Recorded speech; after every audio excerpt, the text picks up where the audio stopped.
নমস্কার বন্ধুরা, ফিরে এলাম আবার একটি ভিডিও নিয়ে। এটি একটি M pro 32 watt amplifier. Amplifier ঢাকনাটি প্রথম খোলা হলো। এইবার অ্যাম্পলিফায়ারটা প্রোটেকশন প্রবলেম আছে দু সাইডে। এবার দেখা যাক কি হয়েছে।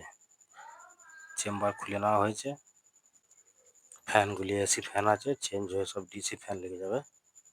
এবার চেম্বারটি খুলে নেওয়া হচ্ছে। চেম্বার খোলা হয়ে গেছে। তো এবার চেম্বারটিকে ভালো করে আগে পরিষ্কার করে রেখে দেবো, যেন কোনো রকম ধুলো নোংরা না থাকে। আউটপুট রিলেটি খারাপ আছে, রিলেটিকে চেঞ্জ করে নেবো। রিলেটি খোলা হয়ে গেছে।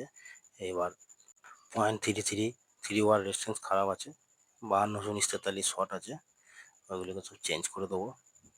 5243 যেগুলো সব তোশিবা লেগে আছে, রেজিস্ট্যান্স লাগানো হয়ে গেছে, রিলেটাকে চেঞ্জ করে দিলাম।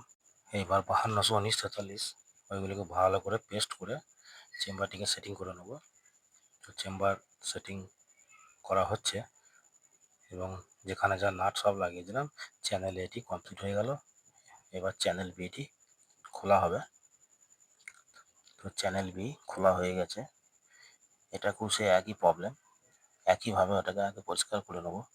এবার চ্যানেল বিটি পরিষ্কার করে সেটিং করে দেবো। ফ্যানটি ডিসি হবে।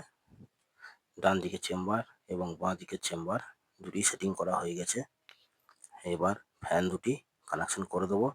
মডিউল থেকে ফ্যান দুটি খুব আস্তে ঘুরছে বলে আলাদা করে এসএমপিএস ব্যবহার করা হয়েছে, যেন ফ্যান দুটো একটু বেশি গতিতে ঘোরে, কারণ এই সমস্ত সেটগুলো বেশিরভাগ ডিজেতে ব্যবহার হয়। এইবার মেশিনটিকে লাইন দিয়ে চেক করব।